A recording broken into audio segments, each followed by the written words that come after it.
بسم اللہ الرحمن الرحیم الحمد للہ رب العالمین وصلی اللہ علی سیدنا محمد وآلہ الطیبین الطاہرین الذین اذہب اللہ عنہم الرجس اہل البیت ویطہرہم تطہیرا اللہم صلی علی محمد وآل محمد۔ ہم جس موضوع کو اپنے نوجوانوں کی خدمت میں لائے ہیں اس کا عنوان ہے انسانی زندگی پر عقیدے کا اثر۔ ایک عقیدہ انسان کی زندگی کے کن پہلوؤں پر اثر انداز ہوتا ہے۔ اس میں ہم سب سے پہلے اپنے اس موضوع کی وضاحت دیں گے اور اس کے بعد تمہید کے طور پر 3 چیزیں ذکر کریں گے اور اس کے بعد انشاءاللہ اصل مطلب کی طرف آئیں گے۔ موضوع کی وضاحت کچھ اس طرح ہے کہ کوئی انسان بھی ہے تو اس کی زندگی ہمیشہ کسی نہ کسی چیز کے تحت اثر چل رہی ہوتی ہے، کسی نہ کسی چیز کی تاثیر میں وہ عمل کر رہا ہوتا ہے، اگرچہ کبھی خود انسان اس طرف متوجہ ہوتا ہے کہ میں کس چیز سے متاثر ہو کر یہ کام کر رہا ہوں، اور کبھی متوجہ نہیں ہوتا۔ مثال کے طور پر انسان کی زندگی کے مختلف پہلو ایسے ہیں جن میں وہ معاشرتی رواج اور رسم کے تحت وہ عمل کر رہا ہوتا ہے، اس سے متاثر ہوتا ہے۔ مثلا ہمارے علاقے میں ہر بندہ زیادہ سے زیادہ کوشش کرتا ہے کہ اپنی بیٹی کو جہیز دے، زیادہ سے زیادہ۔ اب وہ کس وجہ سے کرتا ہے؟ نہ اسے قرآن نے کہا ہے، نہ حدیث نے کہا ہے، نہ عقل اس پہ انسان کو مجبور کرتی ہے، صرف کیا ہے وہ رواج سے متاثر ہے جو معاشرے میں چل رہا ہے۔ تو اس طرح کے اور بہت سارے کام انسان ہمیشہ یہی کہتا ہے کہ دیکھیں دوسرے نہیں اس طرح کر رہے ہیں، یعنی وہ ایک رسم و رواج سے متاثر ہو کر رہا ہوتا ہے، تو اپنے وہ معاشرے کی جو روایات ہیں ان کی مخالفت نہیں کرنا چاہتا ہے۔ کبھی انسان اپنی بعض عادات کی بنیاد پہ مجبور ہوتا ہے، عادت ہوتی ہے اس کو۔ مثلا کچھ لوگ ہیں جن کی زندگی گزرتی ہے کہ رات کو دیر تک وہ گپ شپ لگاتے ہیں، بعد میں گھر جاتے ہیں دیر سے، بچے سو چکے ہوتے ہیں، گھر والے سو چکے ہوتے ہیں، وہ کیوں کر رہا ہے؟ حالانکہ اسلام نے مذمت کی ہے کہ رات کو دیر سے نہیں جانا چاہیے گھر میں، سوائے مجبوری ہے، لیکن وہ عادت سے مجبور ہے، عادت کے تحت۔ اگر جس کی عادت نہ ہو اس کے لیے بہت بھاری ہوتا ہے، بہت مشکل ہوتی ہے کہ رات کو وہ 12-1 بجے تک جاگتا رہے گپ شپ میں، لیکن کچھ لوگ اپنی عادات سے اثر لیتے ہیں اور کام کرتے ہیں۔ اسی طرح کچھ لوگ اپنے کسی بڑے، اپنے کسی بزرگ، اس کی مخالفت سے بچنے کے لیے کام کرتے ہیں۔ مثلا یہ کام کیوں کیا؟ جی پیر صاحب نے کہا ہے، یا کسی فلاں چودھری یا بڑے اس سیاسی نے کہا ہے، تو ان کی مخالفت سے بچنے کے لیے قبیلے کے بڑے آدمی نے کہہ دیا ہے، ان سے انسان متاثر ہو کر کام کرتا ہے۔ کچھ لوگ ان کی ذہنی سطح، فکر، سوچ ان کو ایک طرف راغب کرتی ہے، جب پوچھا جائے کہ اس طرح کا کام کیوں کیا تو کہتے ہیں میری سوچ یہ کام کرتی ہے، اپنی سوچ سے متاثر ہوتا ہے بندہ۔ تو بہت سارے عوامل ہیں، اسباب ہیں جو انسان کو متاثر کرتے ہیں اور انسان ان کی تاثیر کے وجہ سے کام کرتا ہے۔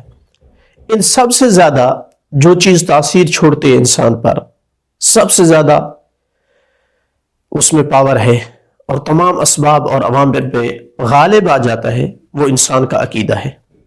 کیونکہ کوئی عقیدہ بھی جب انسان کے اندر راسخ ہو جاتا ہے تو تمام عوامل پہ غالب آ جاتا ہے، وہ اپنے تمام معاشرتی روایات کی مخالفت پہ آ جاتا ہے، وہ بندہ اپنی عادات کو توڑنے پہ آ جاتا ہے، وہ اپنے بڑے پر سرکش ہونے کے لیے تیار ہو جاتا ہے، اپنے عقیدے کے لیے وہ مر مٹنے کے لیے تیار ہو جاتا ہے۔ تو سب سے زیادہ تاثیر کسی چیز کی انسان کی زندگی پر ہے تو وہ اس کا عقیدہ ہے، چاہے وہ عقیدہ باطل ہو یا وہ عقیدہ حق اور سچ ہو۔ اور جہاں تک اسلامی عقائد کا تعلق ہے تو انسان کی زندگی کو یکسر بدل کر رکھ دیتا ہے۔ تو ہم انشاءاللہ آنے والی سطور میں، آنے والے دروس میں، آنے والے بیانات میں یہ کوشش کریں گے کہ عقیدہ اسلامی کے پہلو سے ہم دیکھیں کہ کس قدر انسان کے زندگی پر یہ اثر انداز ہوتا ہے، کن کن زاویوں سے انسان کی زندگی پر گہرے نقش اور اپنی تاثیر چھوڑتا ہے۔ تو یہ ہمارا موضوع گفتگو ہے۔ اس سے پہلے کہ ہم اپنے اصل مطلب کی طرف آئیں، ہم تمہید کے طور پر 3 چیزیں ذکر کرنا یہاں مناسب سمجھتے ہیں۔ سب سے پہلی چیز کہ عقیدہ کیا ہے، کس چیز کو عقیدہ کہا جاتا ہے؟ عقیدہ اصل میں عربی زبان سے لیا گیا لفظ ہے عقدہ، عقدہ یا عقد، جس کا لغوی معنی گانٹھ دینا ہے، کسی چیز کو مضبوط کرنا ہے۔ اسی لیے کہا جاتا ہے عقد البیع، جب ہم لین دین کو پکا کرتے ہیں، فائنل کرتے ہیں، تو کہا جاتا ہے عقد البیع۔ یا نکاح کا جب صیغہ پڑھتے ہیں تو عقد النکاح۔ اسی طرح عقد البیع، بیع، جب کسی کی بیعت کرتا ہے تو اس وقت بھی یہ لفظ استعمال ہوتا ہے۔ تو کسی بھی معین معاملہ کو مضبوط کرنا، گویا کہ گانٹھ دینا اس پر، اس طرح مضبوط کرنا، اس کو عقد کہا جاتا ہے۔ عقد القلب علی شیء، دل کو کسی چیز پر جما لینا، اس کو بھی کہا جاتا ہے کہ اس نے عقد القلب علی شیء، یعنی کسی چیز پر دل کو مضبوط کر لیا ہے۔ تو اس معنی کو دیکھتے ہوئے معلوم ہوا کہ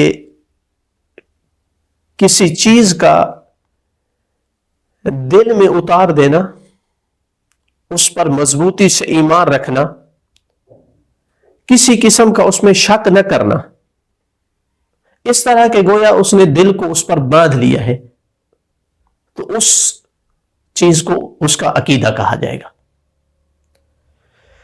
جب ہم کہتے ہیں اسلامی عقائد، تو اسلامی عقائد سے مراد ہر اس چیز کا عقیدہ رکھنا ہے، اس پر مضبوط ایمان رکھنا ہے کہ جن پر عقیدہ رکھنے کا دین اسلام نے حکم دیا ہے۔ توحید پروردگار سے لے کر نبوت، امامت، معاد، اس آسمانی کتابیں، ملائکہ، قضاء و قدر، اس طرح کے جو بنیادی عقائد ہیں یہ مراد ہوتے ہیں۔ تو ہم بار بار اس کی آنے والے دروس میں یعنی وضاحت نہیں دے سکتے جب ہم کہیں گے اسلامی عقائد۔ اسلامی عقائد سے مراد ہر اس چیز پر پورا یقین اور پورا ایمان رکھنا کہ جس پر ایمان رکھنے کا دین اسلام نے حکم دیا ہے، قرآن مجید کے ذریعے سے، سنت نبی جو کہ مسلم اور ثابت سنت ہے اس کے ذریعے سے ثابت ہو، ان پر انسان اس قدر اپنے دل کو مضبوطی سے جما لے یا انہیں اس قدر دل میں اتار دے کہ کبھی اس کو ان میں شک نہ ہو، تو یہ بندہ اسلامی عقائد کا مالک کہلائے گا۔ دوسری چیز کہ اصلاً بشریت کے لیے، انسانیت کے لیے عقیدے کی ضرورت ہی کیا ہے، کیا اہمیت رکھتا ہے؟ اگر عقیدہ نہ ہو تو کیا ہے؟ دیکھیں، اس کو ہم چند پہلوؤں سے، چند زاویوں سے اس کی اہمیت کو بیان کرنے کی کوشش کرتے ہیں۔ سب سے پہلے یہ کہ اگر ہم اسلامی عقائد کو اس پہلو سے دیکھیں کہ یہ عقائد حق اور سچ پر مشتمل ہے، اور حق کا اعتراف کرنا ہی عدل اور انصاف ہے، تو پھر کہنا پڑے گا کہ اسلامی عقائد کو دل میں جگہ دینا چونکہ عین عدل و انصاف ہے تو عقلاً ایسا کرنا واجب ہے، چونکہ عقل انسان کو رہنمائی دیتی ہے کہ جو حق کا راستہ ہے اس کو اختیار کرے، جو باطل ہے اس کو ترک کر دے۔ ہر انسان کی عقل، چاہے وہ کسی مذہب و ملت کا ہے، اس کو یہ رہنمائی دیتی ہے۔ تو چونکہ اسلامی عقائد حق کے عین مطابق ہیں، تو اس وجہ سے عقلاً واجب ہے ان پر عقیدہ رکھنا۔ ایک پہلو یہ ہے۔ دوسرا، جو چیز ان عقائد کو ضروری بناتی ہے انسان کے لیے، وہ یہ ہے کہ دنیا کے بعد ایک اور عالم ہے جس کو عالم آخرت کہتے ہیں، جو طلوع صبح قیامت سے شروع ہوگا، اس کے جتنے منافع ہیں، جتنے فوائد ہیں اس عالم میں، جتنی نعمتیں ہیں اس عالم میں، وہ اس پر ڈیپینڈ کرتی ہے کہ آپ کی کا عقیدہ درست تھا. عمل میں پھر بھی کوئی گنجائش ہے، لیکن عقیدے میں گنجائش نہیں ہے. ایسا نہیں ہے دنیا میں کہ آپ کسی بھی عقیدے کے مالک ہیں، کسی بھی علاقے کے ہیں، کوئی بھی آپ کی حیثیت ہے، آپ کچھ نہ کچھ نعمتیں دنیا کی آپ کو مل جائیں گی. عالم آخرت ایسا عالم نہیں ہے. وہاں صرف صحیح عقیدے والے کے لیے نعمتیں ہوگی.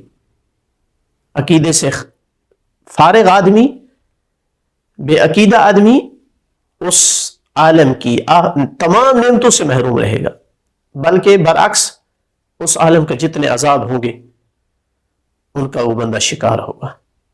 تو اس پہلو سے بھی عقیدہ بہت زیادہ اہمیت کا حامل ہے، چونکہ وہ عالم ایسا ہے جو ہمیشہ کے لیے ہے، جس کی انتہا نہیں ہے.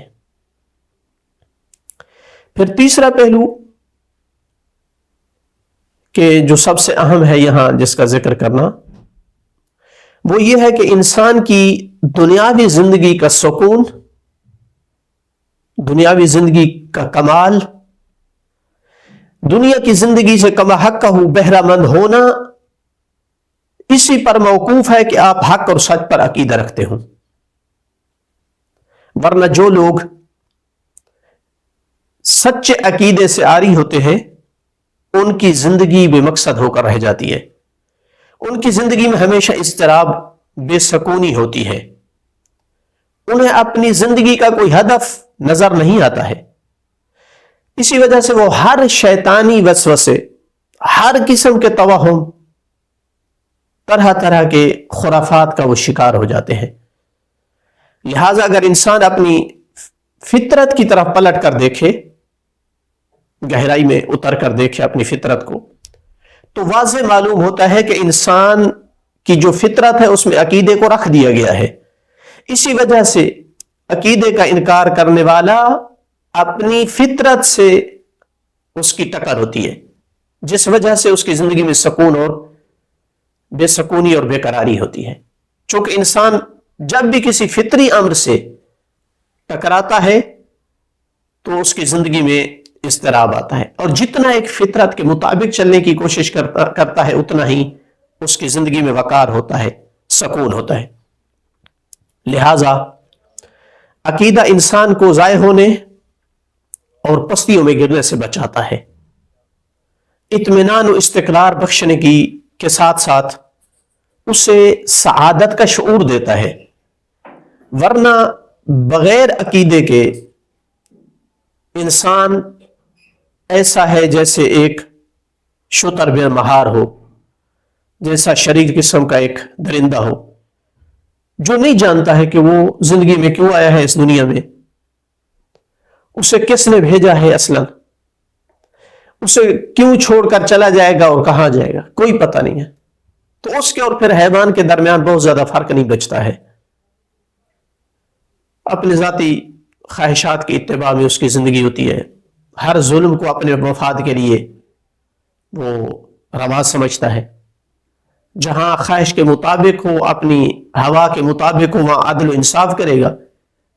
جہاں ظلم کے ذریعے سے خواہش پوری ہوگی تو وہاں ظلم کرے گا.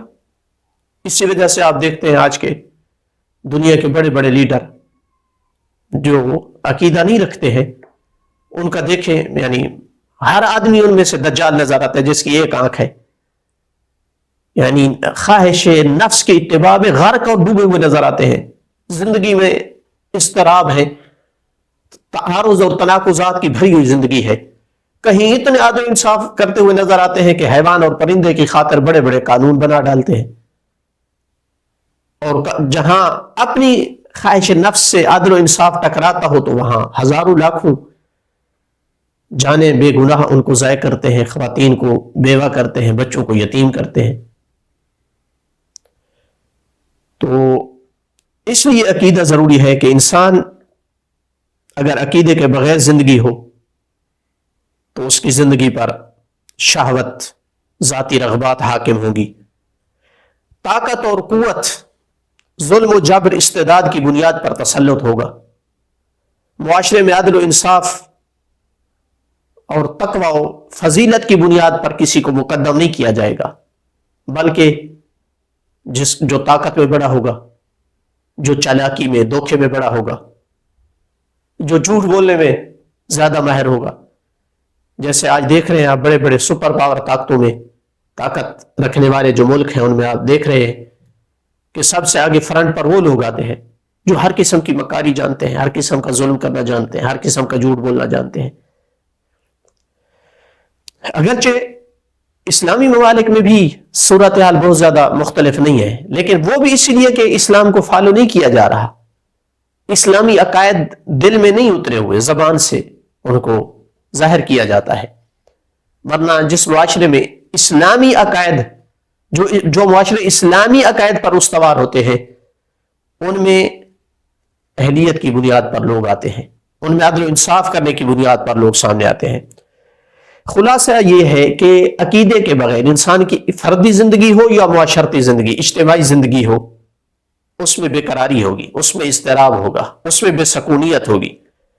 انسان کی فردی و اجتماعی زندگی کی سلامتی، انسان کے آپس میں احترام کی بنیاد پر تعلقات کا استوار ہونا، عادلانہ قوانین کی پاسداری ہونا، اس سب کے لیے عقیدے کا ہونا ضروری ہے. ورنہ تباہ کن، ظلم و جور سے بھری ہوئی، خرافات میں ڈوبی ہوئی، فطرت سے متصادم زندگی ہوگی اور ظلم و جبر پہ مبنی معاشرے ہوں گے.